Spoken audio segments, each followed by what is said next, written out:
Eh bien, bonsoir à toutes et à toi, Bernard. Merci d'être avec nous ce soir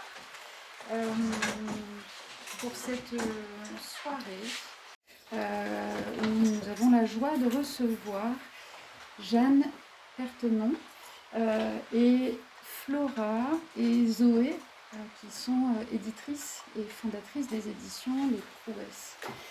Nous vous recevons toutes les trois à l'occasion de la parution de ce texte, Seul, un premier texte signé par ce nom d'emprunt de Jeanne Pertenon, et donc publié aux éditions des Prouesses, qui est une maison d'édition qui est née en 2022, entre Fort-Calquier et Paris, et qui est un catalogue qui s'attache à publier des textes de femmes du matrimoine littéraire.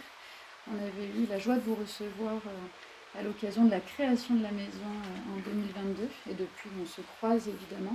Donc depuis 2022, plus d'une quinzaine de titres font partie du catalogue maintenant et se déploient sur plusieurs collections en littérature, des textes courts. Voilà, et c'est un peu une nouveauté, la publication de Seul, qui ouvre au sein du catalogue une nouvelle collection qui s'appelle Contemporaine. Et vous écrivez sur votre site pour y accueillir de nouvelles voix vous dites ouvrir avec fracas la littérature à l'instant présent et inversement. Donc la différence avec les autres textes publiés, c'est que Jeanne est là aussi pour en parler. Voilà, alors Seul, c'est un texte hybride, un recueil poétique, un témoignage, et on en parlera au fil de cet échange, un texte qui glisse aussi du côté de l'essai. Il a une forme poétique et c'est le récit, donc écrit, je l'ai dit, sous un nom d'emprunt, du viol que tu as subi dans une histoire amoureuse par l'homme avec lequel tu étais. C'est le récit d'un traumatisme, c'est le récit d'un besoin de guérir ce traumatisme, et c'est le récit de mettre des mots et d'en parler et de ne pas se sentir seul. Ce que je vous propose, alors on va parler autour de ce texte, et cet échange sera ponctué de temps de lecture, parce que la voix de Jeanne est singulière, elle est belle, elle est forte, elle est puissante, elle est crue aussi parfois. Elle met des mots qui sont particulièrement justes, et je pense que c'est important de les entendre. Ce que je te propose, si tu veux bien, mais tu peux dire autre chose avant si tu veux, c'est de démarrer cet échange par la lecture des premières lignes jusqu'au crochet que tu devrais. Ok. Merci.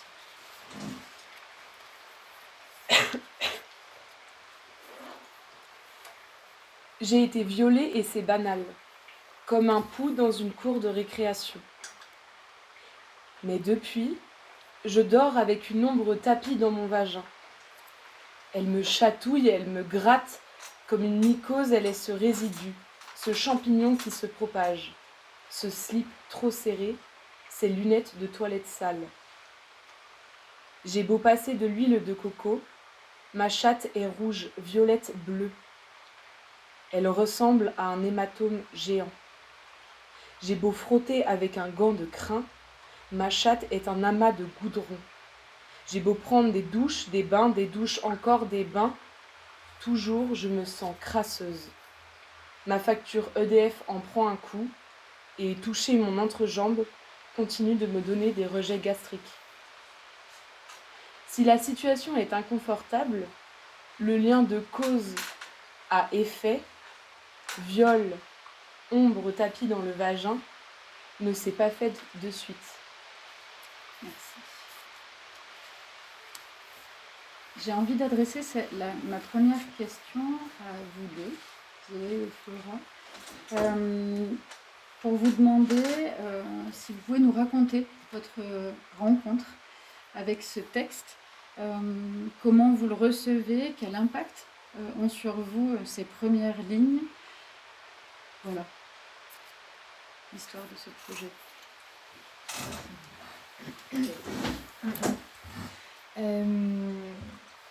On a reçu ce texte par mail. C'est vrai qu'on a une ligne éditoriale plutôt tournée vers le matrimoine littéraire, mais donc vers des autrices plutôt du passé. Il n'empêche qu'on reçoit assez régulièrement, et plus maintenant qu'on a ouvert la collection contemporaine, des manuscrits. Et on n'a jamais cherché à dire qu'on ne recevait pas de manuscrits parce qu'on avait quand même déjà en tête cette idée de peut-être un jour on va publier de la littérature contemporaine. Voilà, c'est une autre manière de travailler, une autre manière d'éditer. On avait envie de se garder cette porte-là et de plus en plus on y pensait et on regardait ces manuscrits qui arrivaient. Et pas régulièrement, mais de temps en temps, on a eu un peu des sessions on reçoit des manuscrits, on les lit et on voit ce qu'on en fait. Donc cette fois, c'était mon tour. J'avais pris 2 jours pour faire ça, pour lire les mails, réceptionner les textes et parcourir les textes. Parfois, c'est un sacré truc que de recevoir un manuscrit et de savoir qu'est-ce qu'on en fait. Parfois, on est dissuadé dès le premier email, enfin dès la première lecture du texte, enfin de l'email, je veux dire, pardon. Et parfois, il faut quand même continuer et aller voir le manuscrit ou à l'inverse, l'email est extraordinaire, mais le manuscrit n'est pas à la hauteur de ce qu'il est présenté, de sa présentation.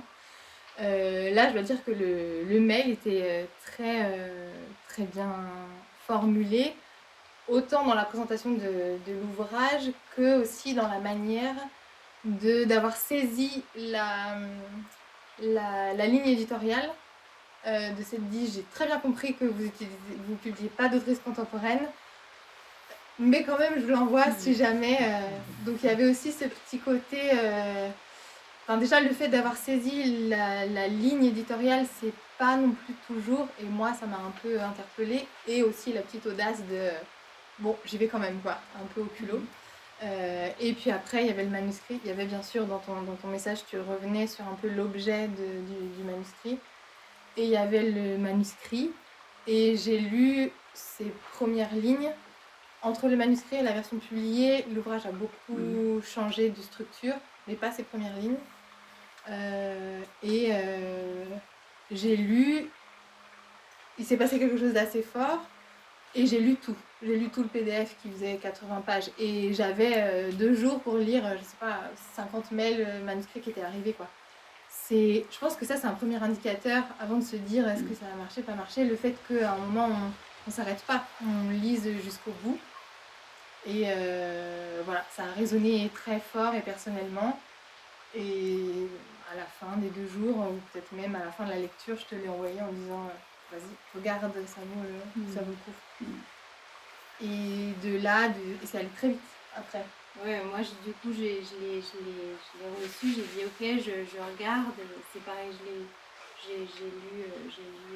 j'ai saisi d'emblée qu'il y avait quelque chose, une voix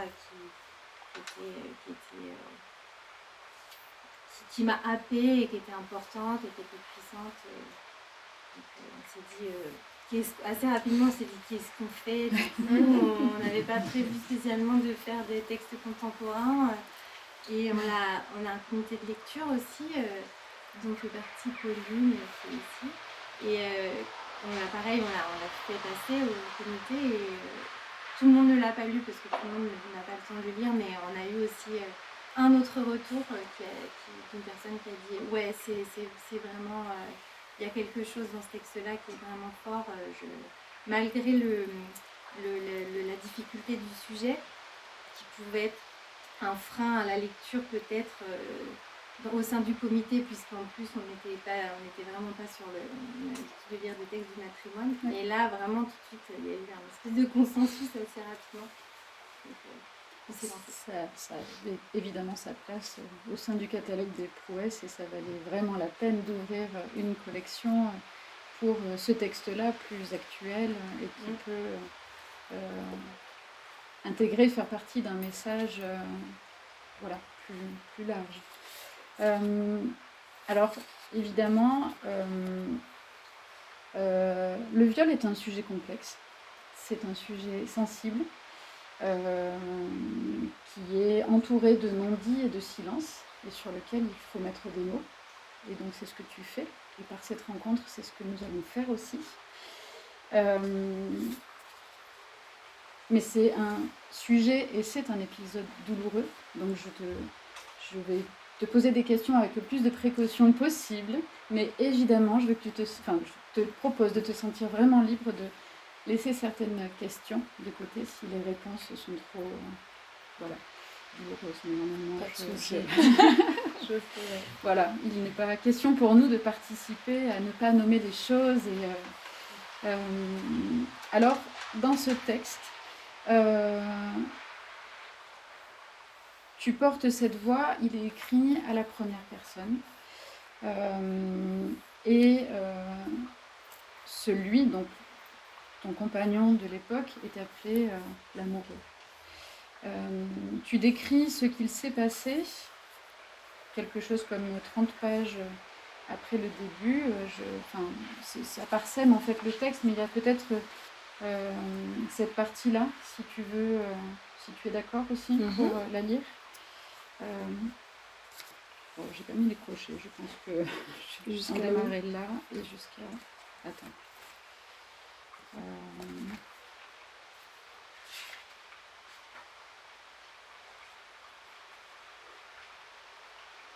J'ai vraiment du mal à découper en fait le texte. Je sais pas, mais je trouvais important d'entendre une partie de ce texte-là. Peut-être jusque-là. Ouais. Merci.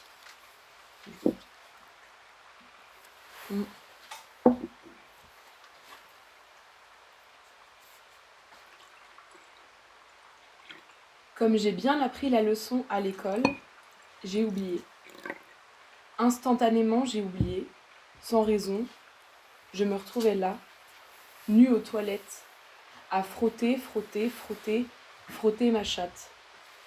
Sans raison, je me retrouvais là, nue dans la douche, à frotter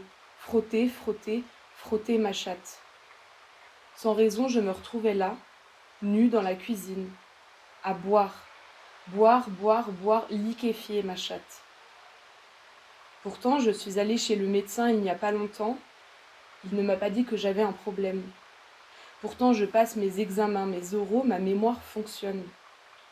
Pourtant, je me rappelle bien être au bureau à travailler. Je me rappelle bien te dire « Ne m'attends pas, je te rejoindrai quand j'aurai fini de bosser ». Pourtant, je me rappelle bien porter un pyjama. Je me rappelle bien me tourner et dire « Non, pas ce soir ». Je me rappelle bien prendre un livre et dire « Non, j'ai pas envie là ». Mais je me lève le matin et mon projet d'école n'a pas avancé. Je me lève et je suis nue, la chatte qui gratte. Je me lève et je me prépare, sans souvenir de m'être endormie. Ne pas regarder l'intérieur de la poubelle quand j'y jette mon coton-tige. Comme j'ai bien appris la leçon à l'école, j'ai oublié. Instantanément, j'ai oublié. Alors j'évitais de penser au fait que je t'évitais. J'évitais de penser que je n'aimais plus ton odeur ni tes blagues. J'évitais de penser que je pleurais sans souvenir. J'évitais de penser que ma chambre était trop grande et trop petite à la fois. Je pensais fort à la pilule qui diminue la libido. Je pensais fort à te voir la journée plutôt que le soir. Je pensais fort qu'il fallait que je travaille dur pour les examens. Je pensais fort qu'il fallait que je sois là pour ma colocataire qui ne va pas bien. Je pensais fort qu'il fallait que je sois une bonne copine. Je pensais fort que j'avais un problème, un putain de problème, sans savoir quoi. Merci. Voilà une partie de ce récit. On entend là le rythme de ce texte. On entend là aussi l'utilisation de mots qui ne prennent pas de détour. À quel moment il est arrivé, ce besoin d'écrire, de raconter? Je pense que le besoin d'écrire et le besoin de raconter, ça a été deux choses différentes. Le besoin d'écrire, il est arrivé tôt, mais même bien avant ces textes-là. Il est arrivé quand j'étais en dépression, mais que je ne savais absolument pas pourquoi j'étais en dépression, puisque j'étais en syndrome de stress post-traumatique, donc aucun souvenir et aucune mémoire des événements, parce que du coup, pour contextualiser, c'est des viols qui ont duré sur 5 mois, après 2 ans de relation. Et en fait, quand les violences, elles perdurent, il y a tout un système aussi biologique, etc., qui se met en place d'évitement, de déni, de dissociation, etc. Et donc, et vu que ça a été sur une longue période, j'ai bien mis 2 ans avant d'avoir des prémices de souvenirs. Et donc, vraiment, je crois que c'est venu de l'incompréhension d'avoir autant d'émotions et de sensations sans avoir de compréhension de d'où elles viennent et de pourquoi je ressens tout ça. Et du coup, j'ai commencé à beaucoup écrire et écrire très vite sous forme de poésie parce que à ce moment-là, c'est ce que je lisais le plus. Parce que vu que j'allais pas bien, le roman, j'avais du mal. J'ai évité toutes les formes longues qui me mettaient face à un échec de pas réussir à aller à la fin de quelque chose. Et en fait, tout de suite, la poésie, ça s'est imposé à moi un peu comme une solution de facilité, de je peux lire un truc pendant 5 minutes et ça s'arrête. Et j'ai fait quelque chose du point A au point B, je l'ai fait entièrement. Donc voilà, et donc j'ai commencé à beaucoup écrire. Et puis à un moment, je crois que je me suis dit, ah mais tiens, j'ai commencé à lire plein de livres sur le sujet, à me documenter quand j'ai commencé à avoir des réminiscences, des souvenirs, etc. Et il y a plein de moments où quand j'avais ces lectures-là, je me sentais quand même hyper seule, mais parce que évidemment que, on ne comblera jamais tout l'isolement que les différents traumatismes créent. Et du coup, toute cette matière que j'avais, je me suis dit, ah mais tiens, moi j'aimerais tellement j'aurais tellement avoir pu lire ça et ça et ça. Est-ce que potentiellement tout ce que j'ai écrit sur ces thématiques-là, qui était aussi ce que j'écrivais parce que je pouvais pas le dire à mes proches, je pouvais pas me le dire à moi-même, donc je l'écrivais avec des détours. Au début de mon écriture, c'était beaucoup de métaphores. Ouais. Et je me suis dit, mais ça, en fait, moi, j'en aurais eu besoin, j'aurais aimé avoir ça. Et donc, et là, du coup, il y a eu un switch de comment on raconte. On y reviendra un peu sur la manière de raconter. Je te propose encore une lecture. Alors, celle-ci démarre. Je regarde juste si j'ai mis. Ouais, je pense que celle-ci démarre ici et va jusqu'à la fin ici. Ok. Je te laisse.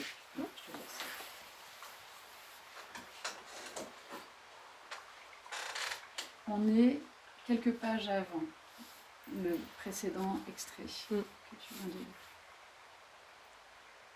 Je n'écris pas à partir de la vengeance. J'écris depuis la peur stagnante qui ne trouve pas d'échappatoire. Depuis la solitude des contradictions, la honte qui prend possession, mon corps qui n'oublie rien, mais aussi depuis cette tête qui me protège maladroitement. Ces souvenirs qui se tapissent, ces doutes qui me lacèrent, ce temps gâché, volu, perdu, souillé. J'écris depuis ces petites morts qui me séduisent. Je n'écris pas à partir de l'envie d'être reconnue. J'écris depuis cette bataille douloureuse de la mémoire, cette colère de ce qui ne se dit pas, ce qui ne veut pas être entendu, et depuis toutes celles et ceux qui en pâtissent, qui gardent pour eux ce qu'il y a de plus chaotique dans la destruction. J'écris parce que je veux rediriger ma colère, qu'elle ne m'attaque plus moi ni les gens que j'aime et qui me soutiennent, mais qu'elle transperce, un à un, ces corps qui cautionnent, silencieux, ces corps ignorant l'odeur du moisi, du pu, du crade. J'écris à partir de la conviction que beaucoup d'autres ressentent des choses identiques à ce que je ressens, comme Annie Ernaux. J'écris pour que les autres trouvent normal de les ressentir. Et comme Audre Lorde, ce que j'écris est une offrande à mes sœurs et frères qui sont tombés. Il y a ce que j'écris dans l'urgence de décrasser. Et il y a ce que je m'efforce d'exprimer parce que c'est justement tout ce que je voudrais ne jamais dire. C'est parce que ces mots-là sont culpabilisants, douloureux, honteux que je dois les formuler. Alors j'écris ce recueil, avec toute cette crasse qui ne m'appartient pas tant finalement. Toute cette crasse que le patriarcat voudrait que j'entasse bien profond pour leur rendre la vie plus facile. Cette crasse qu'elles essaient de contrôler, qu'elles appellent mon intimité. Mais personne ne mettra sous le joug de l'intimité les reflux de leur politique déshumanisée, les relents de leurs esprits craintifs, la vicissitude du silence. Personne ne me dictera ce que je dois cacher, ce qui doit m'appartenir, si je peux confesser et à quelle tonalité. Je ne m'étoufferai pas sans leur crever les tympans. Si je dois mourir de peine, les larmes, les sanglots, la colère et la peur les emporteront aussi. À travers les vents d'hiver, je viendrai glacer leurs os. Depuis les soleils d'été, je brûlerai leur peau. Je ne moisirai pas sans les asperger de tout mon pu. Je suis en colère face à tout ce qui incombe à notre intimité. Alors, je nettoie mon linge sale en public.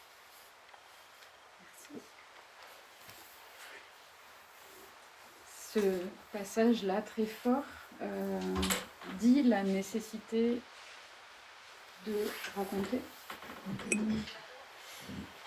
et de raconter en quittant une forme de pudeur et en quittant l'intimité. Les mots sont francs. Et comment elle est arrivée, cette nécessité de quitter cette sphère intime, voilà, comme tu l'écris, pardon, j'ai perdu ce passage, nettoyer ce linge sale en public, raconter. J'écris à partir de la conviction que beaucoup d'autres ressentent des choses identiques à ce que je ressens. J'écris pour que les autres trouvent normal de les ressentir. Voilà,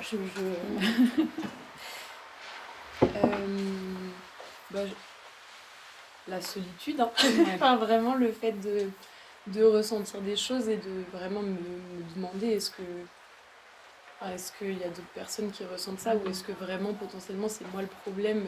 Et là je parle notamment, je pense que vraiment les plus grosses failles c'était autour de vraiment des questions de doute. Par exemple de se réveiller et de se dire ah putain mais en fait ça se trouve il m'est jamais arrivé ça et là je suis en train de faire mon cirque quoi et vraiment et de me dire de me dire 30 secondes après mais en plus mais comment je peux douter d'un truc pareil alors que j'accuse quelqu'un un truc et machin et de vraiment toutes les émotions un peu cruelles aussi d'un corps qui garde est normal, mais les bons souvenirs d'une relation amoureuse qui a duré 2 ans et de me dire mais comment je peux garder des bons souvenirs comme ça alors qu'il s'est passé ça, enfin, et de tous ces endroits là un peu de flou et ces endroits sombres où je savais pas quoi en faire et où je me disais vraiment ça si je pouvais ne jamais ressentir ça et ne jamais en parler, ça m'arrangerait. Et justement, je me suis dit, c'est justement pas... Il faut en parler, et notamment et de se dire, en fait, dans le témoignage, pour moi, il y a aussi un travail d'archive un peu, et de se dire, mais en fait, nos archives, comme Ursula Le Guin elle dit, les histoires vivantes, qui sont les histoires que nous, on raconte, les histoires de notre intimité, de la banalité de notre quotidien, de notre vie. Je me suis dit, mais en fait, on a tout plein d'archives malheureuses et il faut venir les fournir. Faut venir donner de la matière à ces archives-là pour qu'à chaque fois que quelqu'un ressente quelque chose, il puisse aller en librairie ou en bibliothèque et se dire, ok, là c'est moi, ok, bon bah du coup je peux me ressentir légitime de sentir ça parce que ça a déjà existé. Et que moi je sais que c'est comme ça que j'ai fonctionné. C'est vraiment à travers les livres, plus qu'à travers le fait d'en parler à des amis ou quoi que ce soit, parce qu'à ce moment-là, moi j'arrivais pas à parler. Du coup c'était soit ma psy, soit les livres. Et du coup je me suis dit...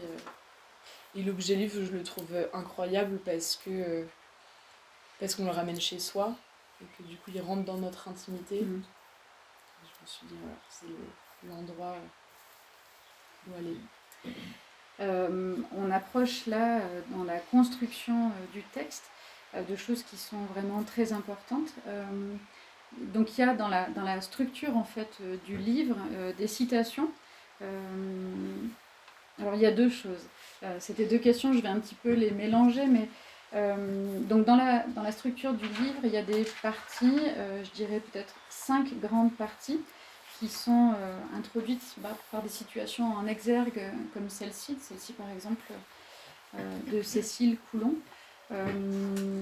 Et il y a aussi intégré dans ton texte des parties en italique, qui sont les mots d'autres autrices qui ont évoqué des récits intimes par la poésie, par les essais, ou qui ont exploré des problématiques liées au traumatisme, à des expériences. Voilà.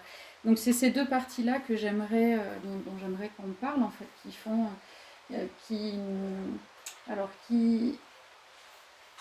On va en parler.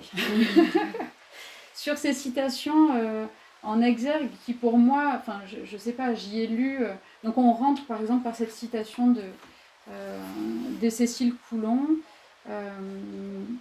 ma force c'est d'avoir enfoncé mon poing sanglant dans la gorge du passé. Et ensuite on a quelques textes donc, que tu écris, puis une deuxième citation. Moi j'y ai vu la construction de plusieurs parties qui quelque part morcellent un peu le récit en fonction peut-être de grands thèmes, de grandes périodes, je sais pas. Qu'est-ce que ça construit? Est-ce que vous l'avez construit ensemble d'ailleurs? Est-ce que ça faisait partie de ton récit, de ton manuscrit au départ?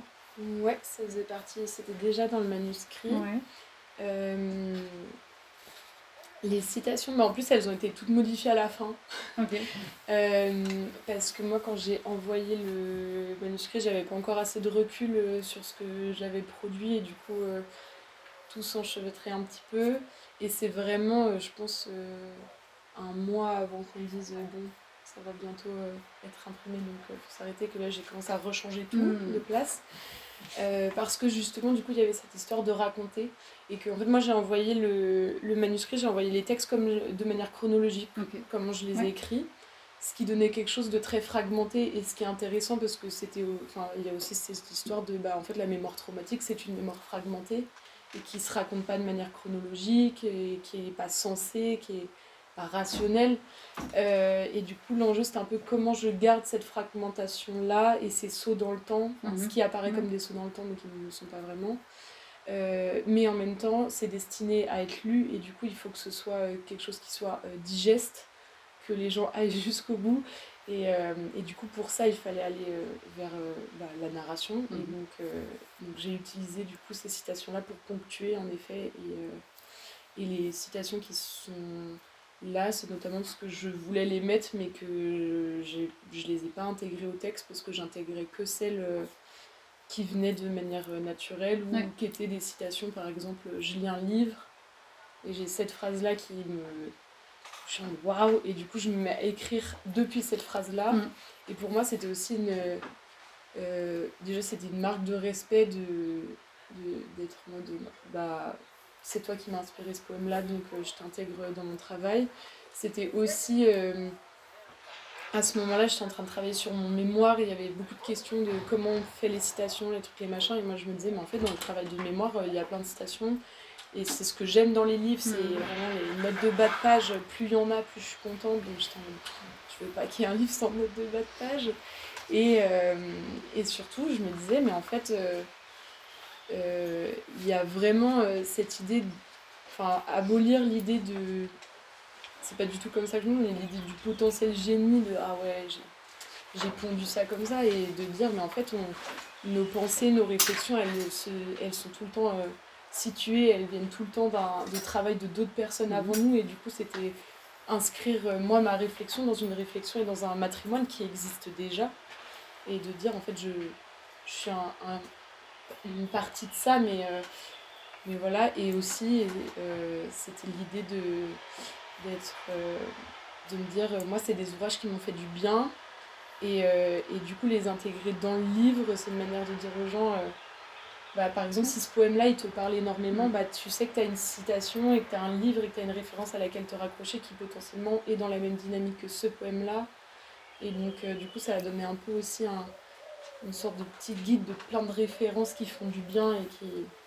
Ça ajoute vraiment une dimension en fait à ton écriture, à ton récit. Et si on met en fait ce procédé en regard avec le titre seul, pour moi ça vient vraiment rompre une solitude. Je sais pas si vous, je sais pas si vous avez lu, si vous comprenez dans la poésie de Jeanne. Certains passages, donc en effet, sont en italique, et ce sont les mots d'autres autrices. Ils se manifestent. Donc Maya Angelou, Audre Lorde, un extrait de Fiévreuse plébéienne. Enfin, donc c'est certaines parties que l'on retrouve comme ça et qui donnent quelque chose d'un peu choral. Voilà, une sorte de communauté, de sororité, en tout cas un partage d'expériences, de vécu. Et ça vient très naturellement en fait. C'est à la lecture, l'effet que ça donne, je trouve, c'est vraiment un accompagnement. Et en effet, moi ça m'a donné envie, donc c'est pour ça que j'ai commandé une partie de ces livres-là. Tous ne sont pas disponibles, mais tous ne sont pas disponibles, mais je me suis dit, c'est vraiment ce texte-là va au-delà en fait. On a envie de lire quels textes t'ont accompagné en fait pour ce chemin, pour cette guérison, pour ce récit.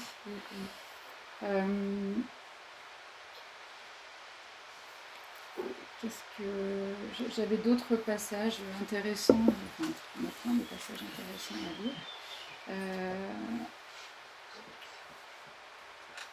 Peut-être cette partie-là, ici, et je pense qu'on va jusque-là. Ok. Ouais, merci.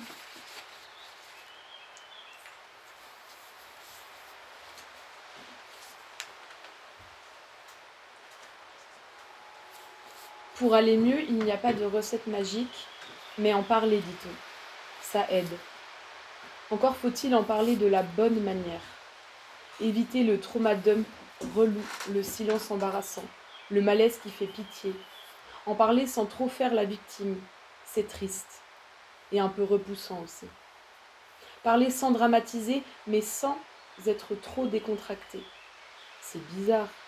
Elle s'en fout, quoi, d'avoir été violée. Parler plaît désinfecté. Parler à demi-mot. Parler à demi-voix, demi-corps, demi-expérience, demi-traumatisme, demi-vie. Parler amputé vaut mieux que parler pu luisant. Si tu arrives à finir sur une petite blague décalée mais pas glauque, c'est cool. Pour aller mieux, il n'y a pas de recette magique. Mais en parler, dit-on. Ça aide. Comment parler de ces violences classées dans l'invraisemblable ? Ce qui ne peut être imaginé ne peut pas être pensé, ne peut pas être. Parler d'un sujet impraticable, c'est témoigner à l'étroit. On ne peut pas dire seulement, on témoigne forcément. Avec des preuves, s'il vous plaît. parce que c'est grave comme accusation. Faudrait pas se planter. Faut être bien sûr qu'on ne s'est pas traumatisé toute seule. Parler de viol, c'est verbaliser l'omniprésence du silence oubli. C'est enfiévrer les cendres de la mémoire collective. C'est progresser sur une route fraîchement bétonnée. Parce que la tragédie n'est pas forcément là où on l'attend, et que notre sens du drame est aiguisé par le cinéma et la littérature de fiction. Vraiment parler du viol, c'est dire l'impact du viol. Comment le viol perdure en nous. Il ne s'agit pas seulement de quelque chose qui arrive en une nuit. Vraiment dire le viol, c'est s'emparer de l'espace-temps, décentraliser le récit de l'action mortifère et prendre le temps de considérer la destruction du banal. Avec du coup pour citation Georges Bataille, de Fiévreuse plébéienne, et Annie Berkowitz de Tender Points. Voilà. Merci. J'avais encore une question, mais qui tourne probablement autour de choses que tu as déjà exprimées, sur le rôle que peut occuper l'écriture dans l'exploration et l'expression du traumatisme, en fait. Je ne sais pas si tu as des choses à rajouter là-dessus. C'est vraiment par différentes manières, en fait, au fil de ton texte. Il est beaucoup question de ça, de quels mots poser, comment raconter, comment... Écriture et trauma. Je pense que pour moi, étant donné que la mémoire traumatique, c'est ce que je disais tout à l'heure, c'est une mémoire qui est fragmentée et que on va avoir par exemple il y a des réviviscences à des moments, des souvenirs qui apparaissent mais qui vont aussi, potentiellement aussitôt ou dans les semaines d'après disparaître. Il y en a qui vont rester. Potentiellement, si on fait un travail thérapeutique, il y a aussi des souvenirs qui vont être re-rangés dans la case c'est le passé, donc tu as pu être submergé de ça tout le temps. Et du coup, avoir l'écriture en permanence, ça fait aussi une banque de mémoire. Et ce qui était d'ailleurs difficile à plein de moments, mais même là, des fois, je relis des textes, je suis en mode, oh, j'ai écrit ça. Mais parce qu'en fait, il y a plein de moments où j'écrivais des choses parce que le souvenir me venait et qu'il fallait que je le mette à un endroit. Et où, quand j'ai repris les textes donc repris les textes, les carnets, mes notes de téléphone pour faire le recueil, vraiment, il y a des moments où je me disais, mais je suis pas sûre que ça je l'ai vécu, parce qu'entre temps ça avait été rangé autre part, c'était classé, c'était ou dans le déni ou autre. Et du coup je trouve que l'écriture elle permet aussi des fois de se rassembler, parce qu'il y a une telle dissociation dans le trauma que venir disperser plein de souvenirs, de sensations, etc. à l'écrit et avoir la chance et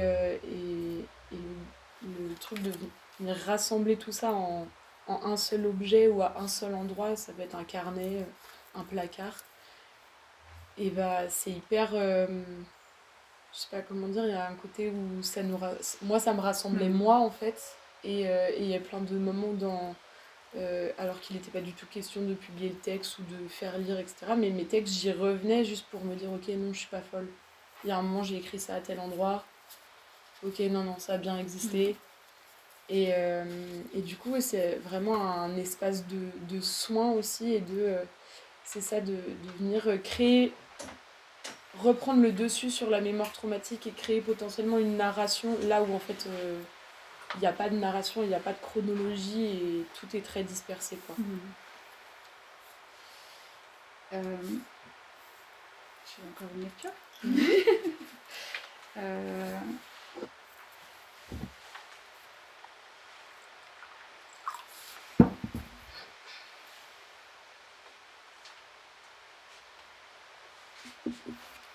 Je vais démarrer ici.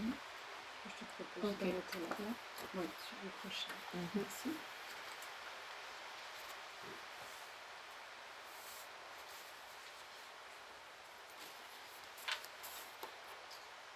Parler aux non-violets me fait me sentir encore plus seule. Je peigne la chevelure de mon cauchemar, et face au silence nerveux qui s'effrite, je comprends l'inconfort de ne pas savoir quoi dire, comment recevoir, quelle attitude adopter, la hâte que ça se termine. Je suis un coup de vent qui siffle dans les oreilles, sur qui l'on referme la fenêtre pour ne pas attraper froid. Je me sens seule et colère que le sujet viol soit évité en permanence, qu'on l'écourte. Je suis en colère de me sentir seule, colère face à la tristesse de mes amis qui me confient avoir été soulagés que l'on puisse en parler, colère face à cette double peine qui les oblige à n'en parler qu'entre nous, parce qu'en parler à des personnes qui esquivent le sujet, qui ne pensent qu'à l'évacuer le plus rapidement possible, eh bien, ça te fait sentir bien pire qu'avant. Colère face à toutes les doubles vies menées par les traumatisés. Traumatisés du viol, de l'inceste, du parent alcoolique, du proche décédé trop tôt, de la maltraitance, de la violence psychologique, physique, du racisme, du validisme, de la queerphobie, de l'abandon, du mépris de classe. Ces doubles vies qui nous obligent à faire communauté. Ces mêmes communautés qui sont jugées comme sectaires, alors que nées de l'échec du patriarcat, à faire de nous, traumatisés, des parias. La collectivité est le refuge de nos constructions. Elle est la sécurité que le mutisme nous refuse. Ce qui nous rend perméables, c'est la souffrance et le voile social qu'elle a déchiré. Cette réalité commune du lait douloureux pénible, cette réalité que l'on a appris à partager, à laquelle on a appris à répondre. Je suis en colère de me sentir seule, malgré toutes ces communautés. Colère face aux dissimulations qui nous excluent du global, du commun. Merci. Ces deux thèmes-là essentiels, la colère et seul, ce sentiment de solitude, qui est donc le titre de ce recueil avec cette orthographe particulière. Est-ce que tu peux expliquer ce titre? Ce sentiment, on le comprend, tu le décris bien. Voilà, je sais pas. Est-ce que vous parlez de cette solitude et peut-être le parallèle avec, enfin le parallèle non, mais en tout cas la montée en puissance des deux et pourtant des oppositions aussi. Oui.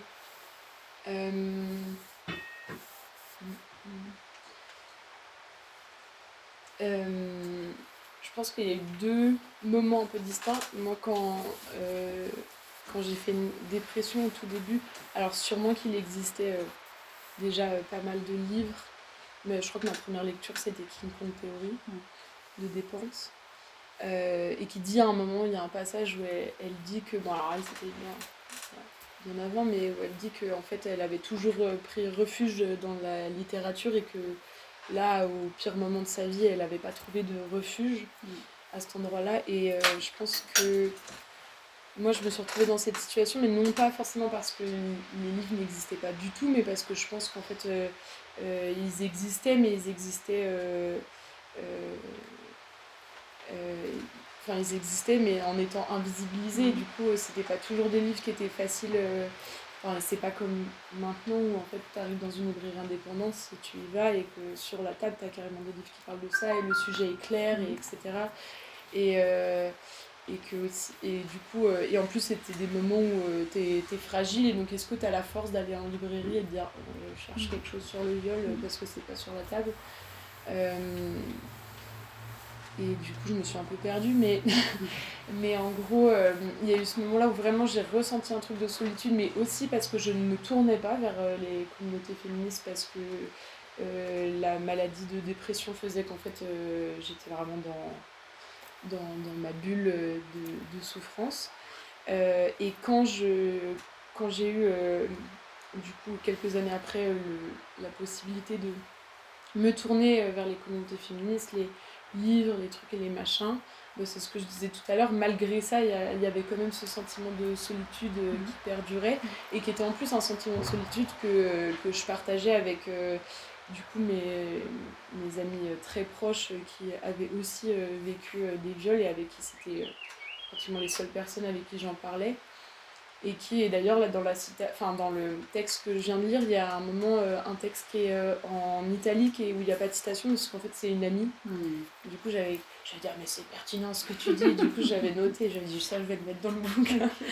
Et parce que justement en fait ça m'avait, je me souviens on avait énormément pleuré, parce que moi j'étais tellement triste de l'entendre me dire mais en fait Joanne il n'y a que toi, il y a que toi avec qui j'en parle quoi. Sinon je sais pas avec qui en parler, je sais pas comment en parler, je sais pas. Et du coup, même quand il y a plein de livres qui peuvent t'accompagner et que ça fait du bien et que c'est hyper essentiel et vital, en fait, le rapport humain, le contact humain et le fait de savoir que c'est entendu et que c'est reçu par quelqu'un qui est en chair et en os et que tu peux potentiellement discuter et que tu vas peut-être recevoir un câlin à la fin, un bisou. C'est pas du tout le même rapport que, même si les livres sont hyper réconfortants, ils nous font des câlins autrement, mais et du coup je crois que c'était ça, c'était le fait de me dire je vois que la parole se libère, il y avait le mouvement MeToo, etc., mais pourtant moi je sais pas à qui en parler, je sais pas comment en parler et rester ce sentiment d'être le seul et de finalement pas être la seule à être seule quoi. C'est ça. Mais tout en sachant que ça arrive à 9 sur 10 quoi, et du coup je le sais mais pourtant j'arrive pas à me défaire de ça quoi. Je trouve que c'est justement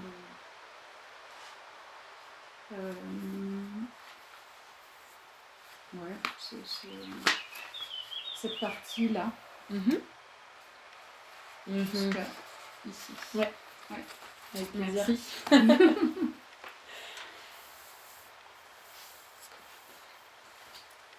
Le sexe dans un couple ne doit pas être un devoir conjugal. Je suis bien d'accord. Mais pensez-vous que cette doctrine patriarcale n'a pas colonisé notre inconscient ? Baiserions-nous autant si nous n'avions pas comme arrière-pensée que cet acte va créer une intimité qui lui est propre, que cela renforce la relation, que cela entretient, fait durer, empêche l'autre de tromper, de ne plus aimer, de désirer ailleurs. Baiserions-nous autant si nous n'avions pas peur ? Baisons-nous plus souvent par désir, par principe, par accomplissement social, pour faire plaisir, satisfaire, ne pas vexer ? Baiserions-nous autant si être considéré comme bonne au lit, une partenaire qui comble, n'était pas une des conditions sine qua non de nos valeurs romantico-relationnelles ? Pendant longtemps, pour l'Église, la conjugalité reposait sur la consommation charnelle. Seule à permettre la reproduction, refuser de consommer le mariage était un motif d'annulation légitime. Les parties génitales pouvaient être publiquement analysées. On disait que, lorsqu'on se marie, on donne son consentement à l'avance. C'est la sexualité hors mariage qui devait être l'objet d'une permission spécifique, car elle était précaire, déconsidérée comme pouvant facilement passer d'un rapport consenti à un viol. Alors pourquoi penser le viol dans le couple ? Pourquoi penser l'inégalité d'une chambre à coucher ? Pourquoi, dans près de la moitié des cas, 49%, les femmes victimes connaissent l'agresseur personnellement, 39%, ou de vue, 10%. Dans 22% des situations, il s'agit du conjoint ou de l'ex-conjoint. Alors les temps ont changé, me direz-vous. Le sexe, dans un couple, ne doit pas être un devoir conjugal. Je suis bien d'accord. Mais malgré tout, baiserions-nous autant si le non-désir n'était pas perçu comme un désamour ? Baiserions-nous autant si le non-désir n'avait jamais à être justifié ? Baiserions-nous autant si la fiction nous proposait d'autres fantasmes que celles de la passion romantico-sexuelle des débuts ? Merci.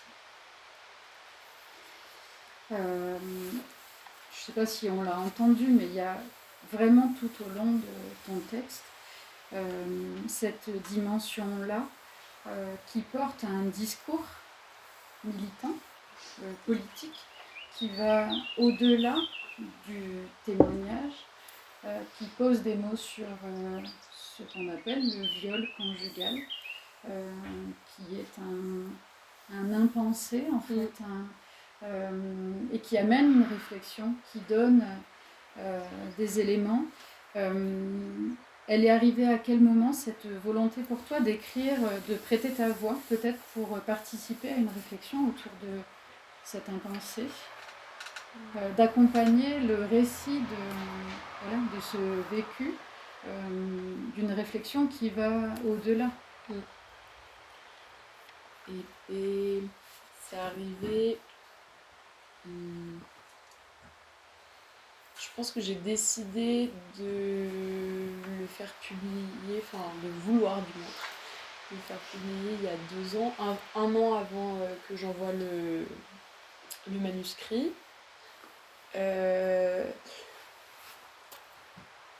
Juste, je pense que vraiment le moment où j'ai sorti la tête de l'eau et où j'ai recommencé à avoir une vie, à reprendre mes études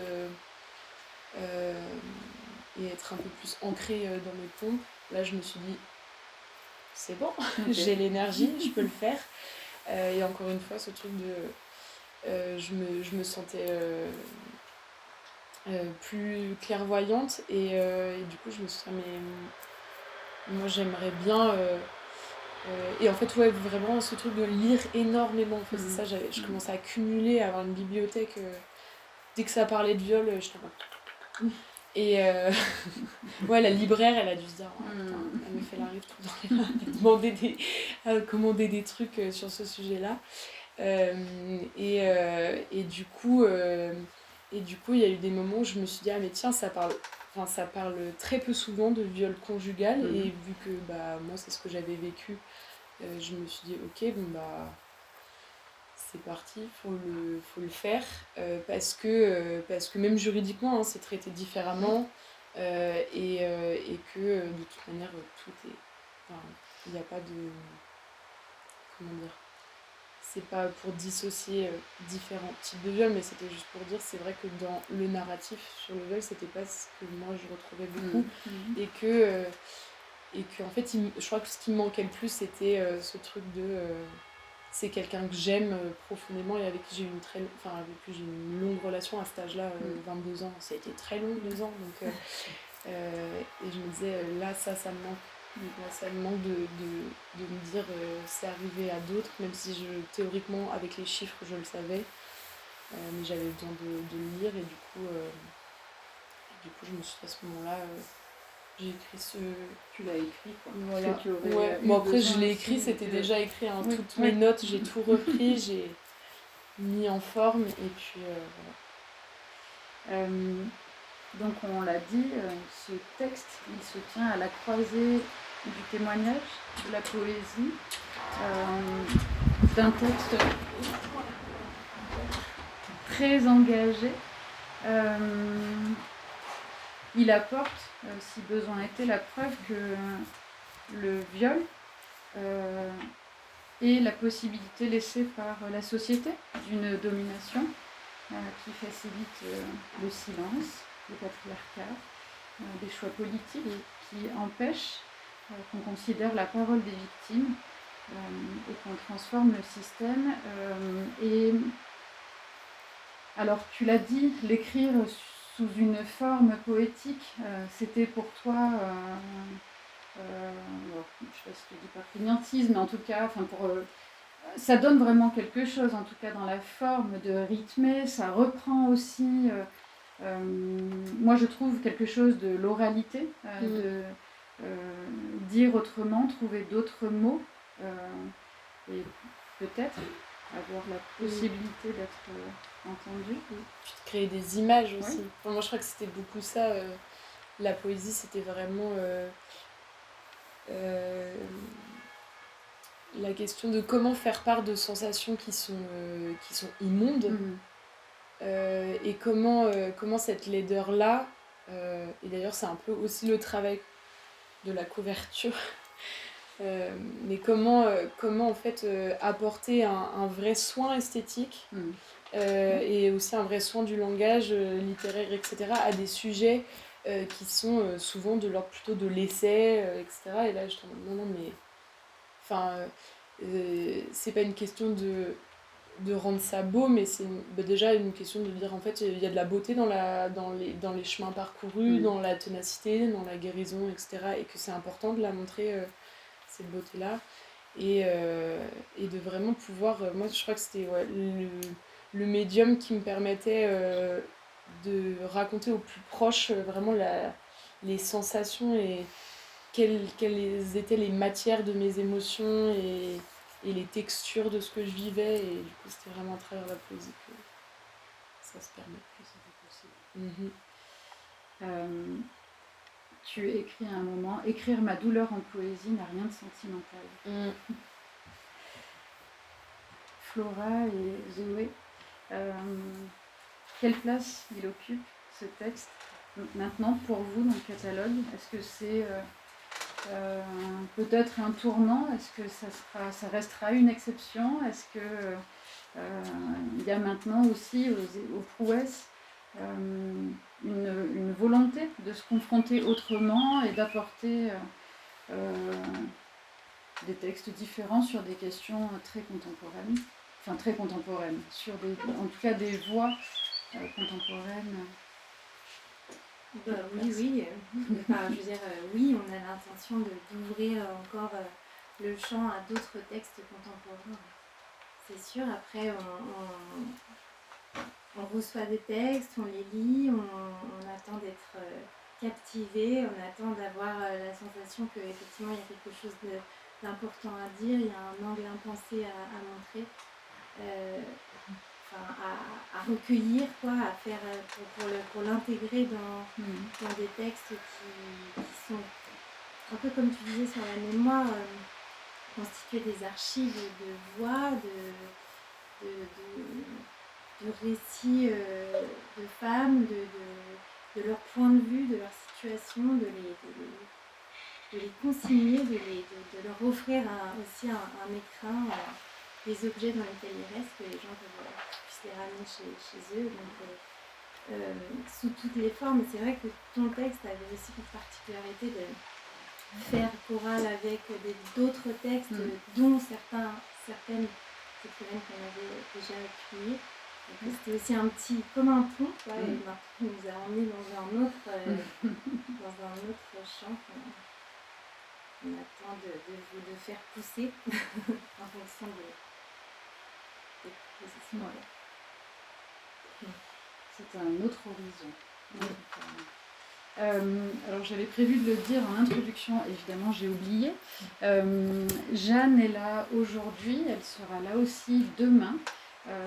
Voici le programme de la journée de demain. Alors il y a, je crois, à 12h30 un direct sur Radio Zinzine, un entretien avec toi à entendre sur Radio Zinzine. Si vous le ratez, j'imagine qu'il sera en ligne après. Et ensuite, un rendez-vous au local à 16h. 16h ou 16h30 16h. 16h pour un atelier d'écriture. Il faut s'inscrire. Mené par Jeanne. Et ensuite, à 19h, toujours au local, une performance autour de ce texte. Pour terminer notre échange, je veux bien un dernier texte lu par toi, si tu veux bien. Je te propose de commencer là et d'aller jusqu'au bout. Ok. Merci.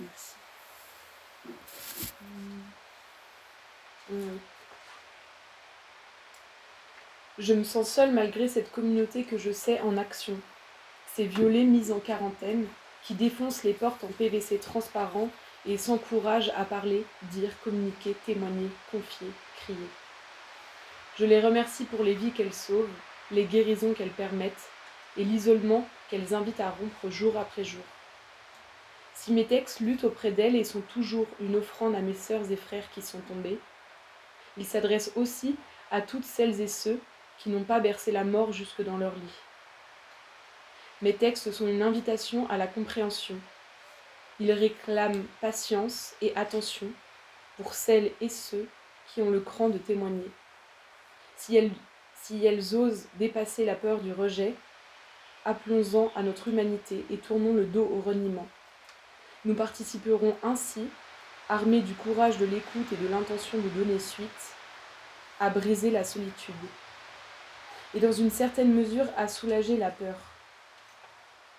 Alors, lorsque le partage de la réalité nous semble trop dur à encaisser, rappelons-nous que l'omettre oblige à la discrétion et impose à celles et ceux qui partagent nos vies de renier une partie d'elles-mêmes et d'eux-mêmes. Pour s'adapter à cette réalité myope dans laquelle notre lâcheté leur impose de cohabiter,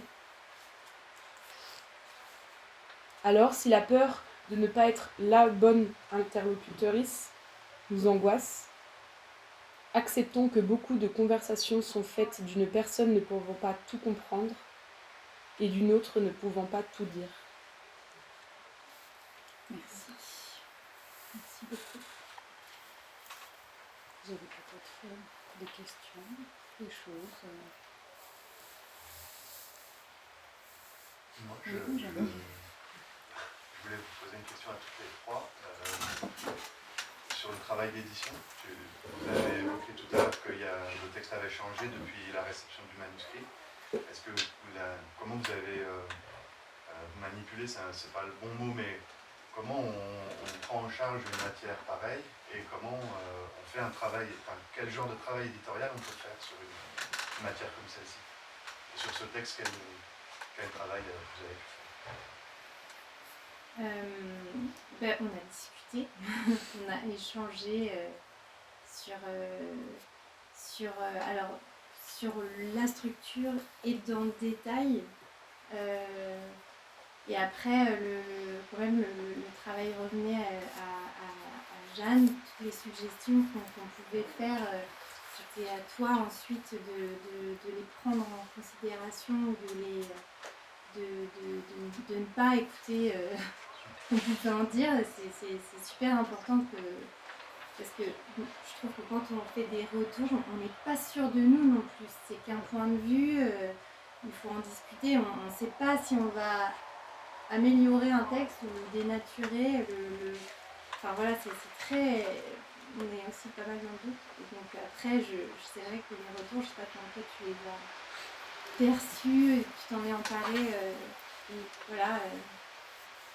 Ouais, moi de mon côté, vous avez fait il y a eu 2 relectures majoritairement avec du coup juste on me renvoyait le PDF avec des petites annotations et des petits messages, des petits commentaires et ça a été hyper bien amené, c'était vraiment, dès le début moi je me suis sentie hyper libre de refuser.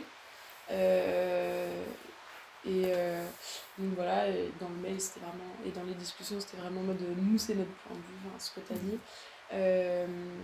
Et ça se sentait que c'était sincère, du coup moi à aucun moment je me suis sentie obligée de modifier quoi que ce soit. Par contre j'étais vraiment désireuse d'avoir des retours sur ce texte-là et de voir comment ça résonnait quand il était lu par des personnes extérieures.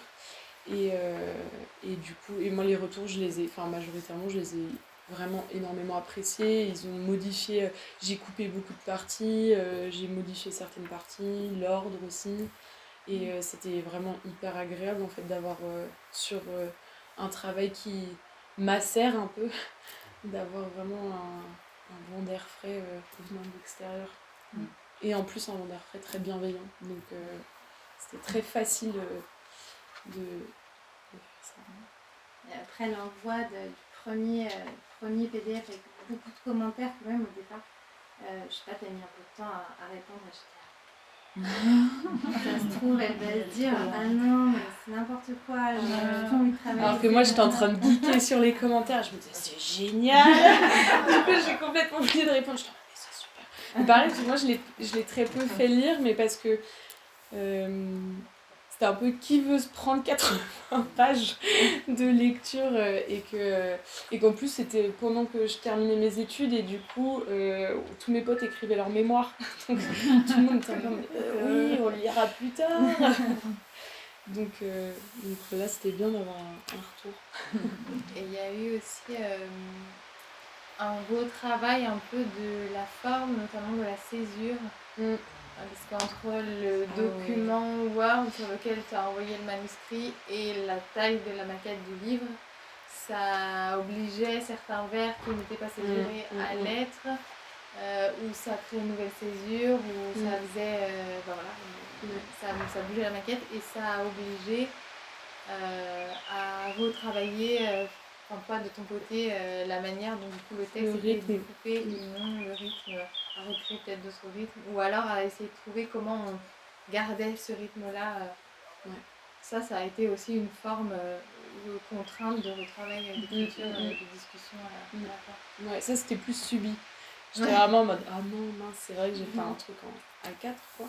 Mais en même temps, c'était aussi, il y avait un côté un peu aussi de jeu.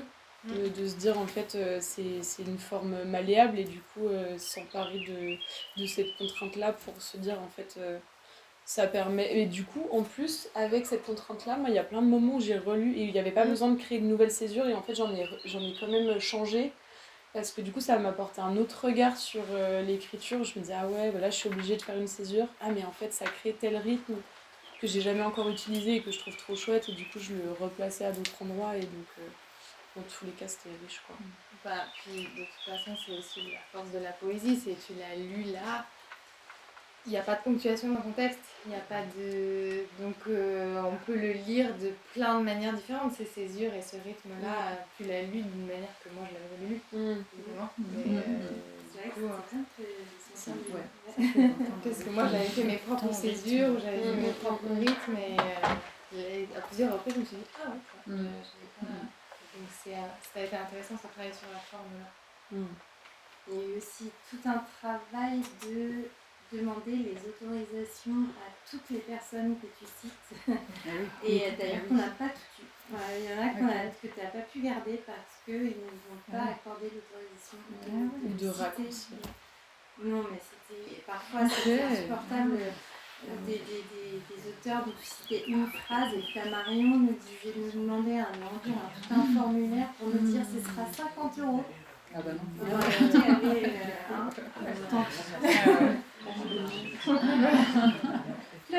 Flammarion, franchement, grosse maison d'édition indépendante. Oui. Il y a tout de suite une différence. Et c'était ridicule. Payant, des exemplaires envoyés après. Une phrase. Donc, voilà. Et d'autres maisons d'édition qui disent mais bien sûr, vous n'avez même pas besoin de nous demander l'autorisation, c'est absolument ok qu'une autrice soit citée par une autre. Tant que les mentions sont bien vérifiées, sont bien produites, voilà, mais il y a des gros groupes qui nous ont vraiment embêtés.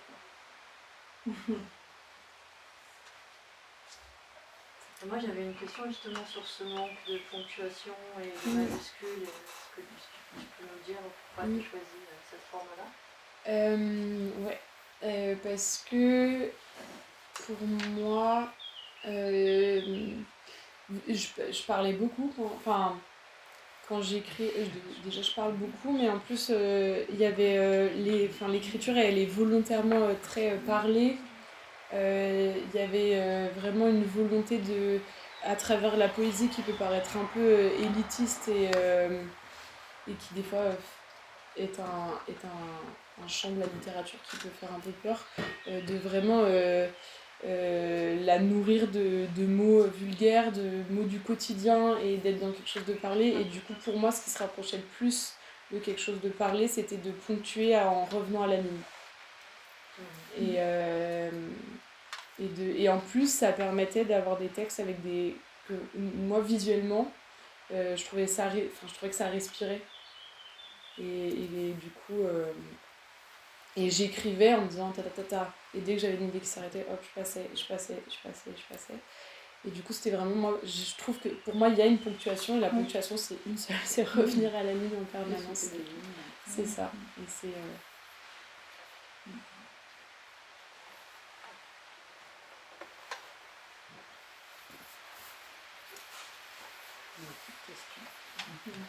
Merci beaucoup pour votre écoute. Merci à tous et on va vers ensemble. Merci pour l'accueil. Merci à toi. Merci.